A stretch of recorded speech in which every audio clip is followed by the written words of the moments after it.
Okay, so I wanted to show you guys how to discharge an inpatient, okay? So it's not super complicated. Most of the planning for these things happens ahead of time.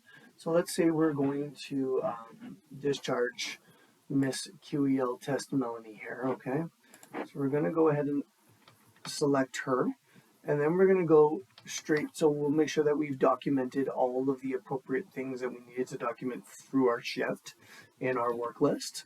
And then when we're ready to discharge her, we're going to go ahead and discharge. Click the discharge button. So you're going to notice here you do need an order for discharges. And preferably the physician has put that in for you, and you'll have a pink, right in this spot here, you'll have a pink DC written here. If you do not have that, but you do want to get your patient out of the system, which is a possibility, you're going to click on your discharge button. And for that order, you're going to go ahead and put in a new order, and you will have spoken to your physician on the telephone, obviously. So we'll say it's Dr. Nelson. So we will have a telephone order for that, and we'll go ahead and discharge the patient, okay? Make sure that you have as accurate a time as possible here. You can always switch this time. So make sure you have that accurate time and go ahead and submit. Now, in the discharge instructions, so hopefully if there's any appointments that have been previously booked, somebody has already put them in here, but you want to make sure that you're capturing all those. So an appointment with, with cardiology on and then so wound care will continue with home and community care, and then they will contact you for details, and then whatever other, if there's a, our CO or CHF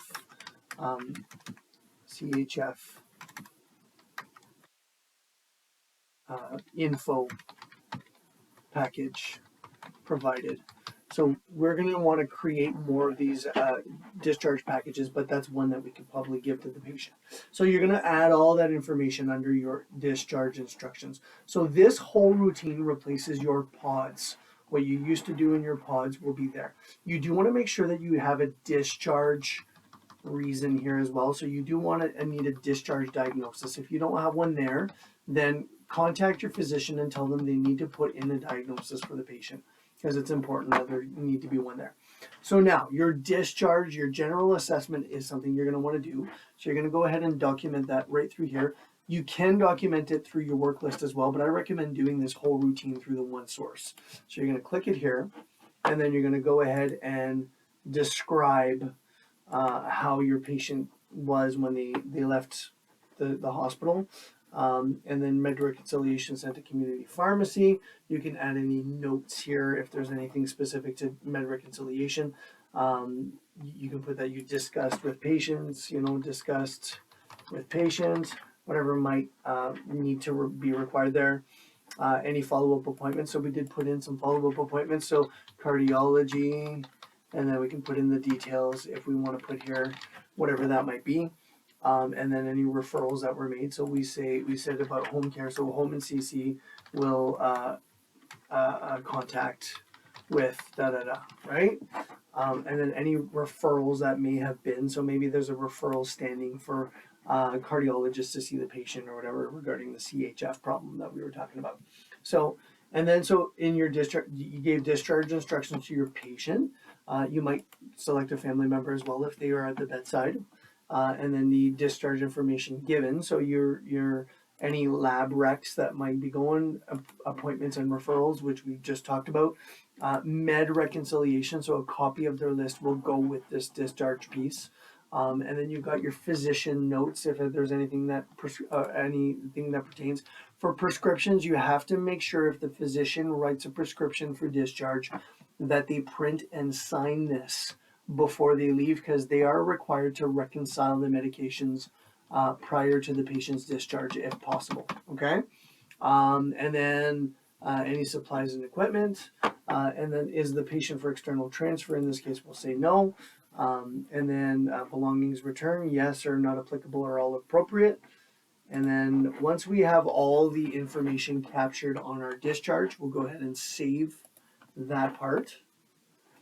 You do want, so we, for now, we're going to leave the discharge planning assessment part to the care team, social work, and charge nurses and that stuff.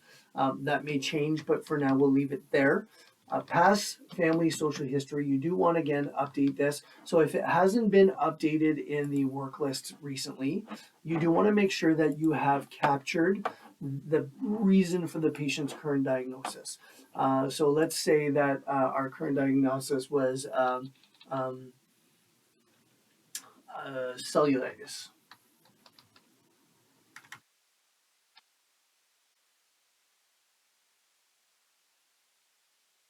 We'll abscessed foot. Okay. So then we'll go ahead and select that, and we'll go ahead and put the date of admission, whatever that would have been, for the patient, and then we're going to go ahead and save that data. And again, if there's anything else that the patient's mentioned that's not here during your care, you do want to add so that we have the most accurate social history or medical history there. Once you've added that piece, so you'll notice that you can't save and exit here, but the date and time at which I updated this information is captured here. So when I pressed save earlier, I saved that information. So from here, you can either close or cancel. It doesn't matter. So I'll just close it from here. Okay. Now that we've updated that discharge assessment and the PATS family social history, we need a disposition for the patient. So the disposition now, you're going to click in the box for disposition, and you're going to go ahead and select whatever it is. Usually it'll be a private home, but it may be home with supports. So in the case that we were talking about sending CCAC for the patient's wound care, so home with supports would be appropriate here. Okay, so you also have this today and now button for the discharge time. So I caution people, this actually means that whatever time you're documenting at will be recorded as the time the patient left the unit. If that is not an accurate time, then it's preferable to click in the box here and select an accurate time. So let's just say the patient left here an hour ago. Okay, and we're just documenting it now because that's when we had an opportunity to do it. And then go ahead and click OK. And now that you have a discharge time on your patient, you can go ahead and you've done all your pieces. So you've done your pods and whatever. You do want to, before you leave this routine, you want to go ahead and click on this print button. Okay, and you're going to want to save and print the discharge packet. What that's going to do is it's going to create a list for the patient of all of these instructions, all of their medications, those that they were on, those that were discontinued, those that were held, they will all get captured in this routine. So you do want to make sure that you print that off and give it to the patient. And then once you've done that, you can go ahead and save and close. And then your patient is no longer with you in the unit.